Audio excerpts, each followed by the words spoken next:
নমস্কাৰ বন্ধু বান্ধৱীসকল, মই অন্য এটা ব্লগলৈ আপোনালোকক স্বাগতম জনাইছোঁ। আজি আপোনালোকক দেখাবলৈ গৈ আছোঁ, মই বনাই দেখাবলৈ গৈ আছোঁ মুৰ্গী মাংসৰ। তো আহকচোন চাওঁ কেনেকৈ মই বনাওঁ মুৰ্গী মাংস। তো বলক দেখাই আছোঁ আপোনালোকক।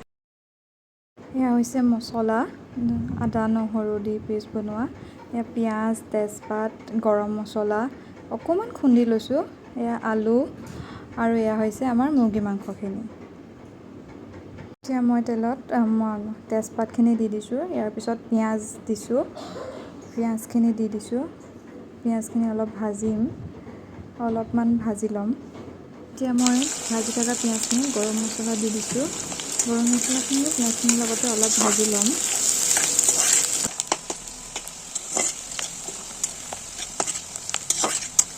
তো গাইজ, এতিয়া পিঁয়াজখিনি ভাজি পেলাই অলপমান বাদামী ৰঙৰ হৈছে, কাৰণ অকণমান ভাজিব লাগে পিঁয়াজ।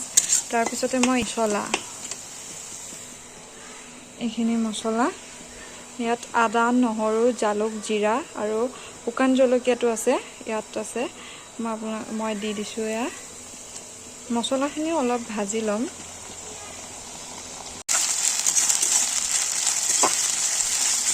কাৰণ মছলাখিনি যদি ডাইৰেক্ট মছলা দিয়াৰ পিছত যদি মাংসখিনি দি দিওঁ, এটা গোন্ধ আহে, আৰু যিটো গোন্ধ মই বেয়া পাওঁ।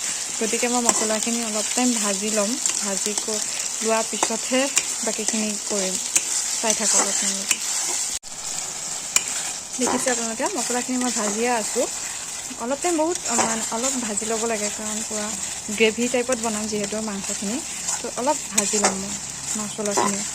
আৰু এইফালে দেখিছে মই গৰম পানী কৰি আছোঁ, যাতে মই মাংসত দিবৰ কাৰণে গৰম পানী কৰিছোঁ। কাৰণ ঠাণ্ডা পানী দিলেতো সোৱাদ নাহে, গতিকে মই গৰম পানী দি দিওঁ। গৰম পানী উতলাৰ অকণমান গৰম কৰি পানী চাই থাককচোন।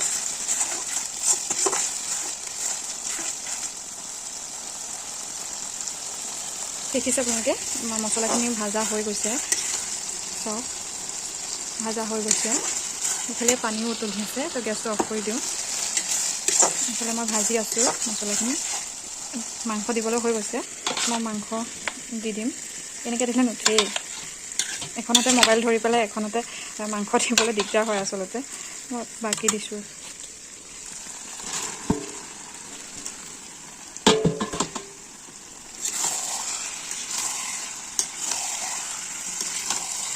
দেখিছে, মই মছলাখিনিৰ সৈতে পূৰা মিক্স কৰি আছোঁ।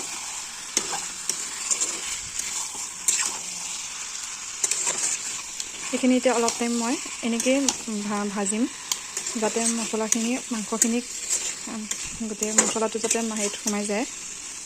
এতিয়া দিম মই নিমখ হালধি। ইয়াত নিমখ আপোনালোকৰ আন্দাজ অনুযায়ী দিব পাৰে, যিমান আপোনালোকে খায়। কাৰণ আমিতো অলপ বেছি খাওঁ, গতিকে দি দিছোঁ। ইয়াত হালধি বেছি নিদিলেও হয়, কাৰণ কিছুমান হালধি অকণমান কালাৰ হ'লেই হৈ যায়। মানে বেছি দিলে তিটিকি এটা সোৱাদ আহে, গতিকে মই হালধি দিলোঁ। এয়া দিম জলকীয়া গুড়ি অলৰেডি মানে শুকান জলকীয়া দিয়া গৈছে যেতিয়া, জলকীয়া গুড়িটো মই বেছি নিদিওঁ।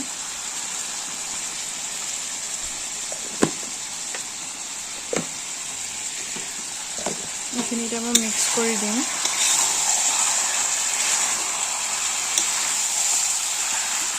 এখনতে বনাই আছোঁ আৰু এখনতে মোবাইল ধৰি আছোঁ, গতিকে অলপ দিগদাৰ হৈছে। এইখিনি এতিয়া মই অলপ টাইম ফ্ৰাই হ'বলৈ থ'ম, কাৰণ এতিয়াই পানী নিদিওঁ, কাৰণ মছলা নিমখ হালধি দি উঠিছোঁহে। অলপ ভাজিম মাংসটো, ভাজি কৰি লৈহে পানী দিম।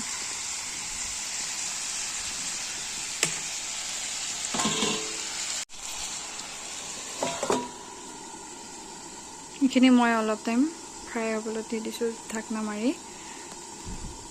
এতিয়া চাবলৈ গৈ আছোঁ, ঢাকনা দি পেলাই মই অলপ টাইম সিজিবলৈ দিছিলোঁ। চ' এইখিনি এতিয়া মই অকণমান লৰাই দিম।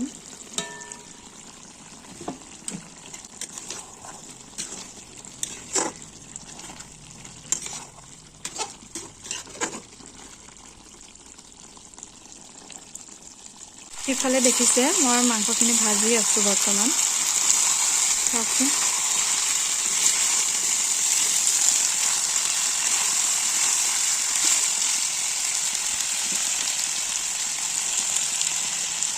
এতিয়া দিম মই আলু, যিহেতু মাংসখিনি ভাজি অলপ হৈ গৈছে।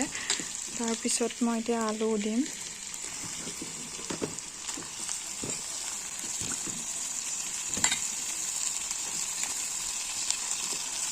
আলুখিনি দি অলপ লৰাই ল'ম।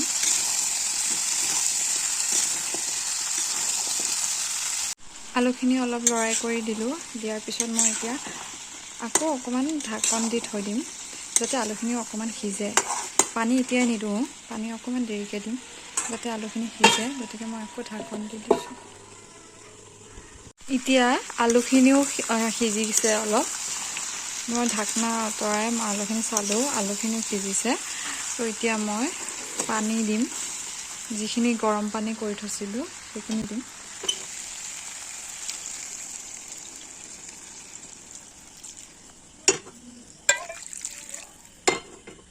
আৰু মানুহে কয় লোকেল মুৰ্গী বোলে জোলটোতহে বেছি ভিটামিন আছে। এনেকৈ মছলাকৈ খালে বাৰু ইমান ভিটামিন পোৱা নাযায়, তেওঁ পায় লোকেল মুৰ্গী যিহেতু।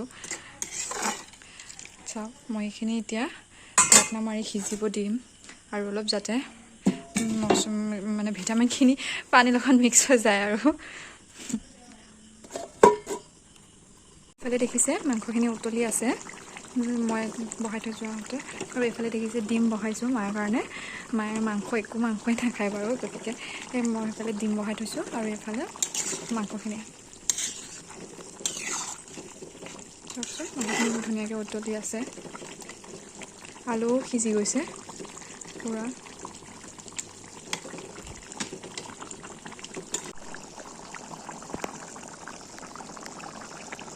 এইখিনি হৈ গৈছে নমাবলৈ।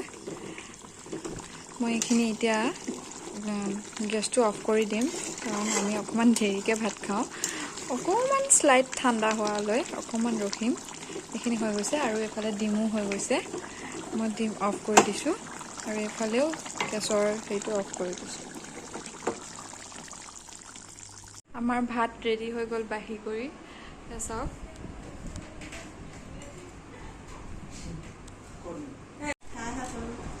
কেনেকুৱা লাগিছে মাংস খাই? ভাল হৈছে?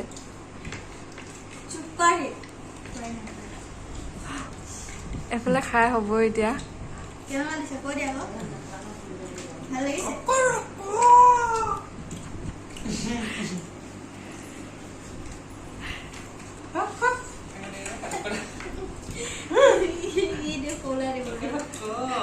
কেনেকে কয়?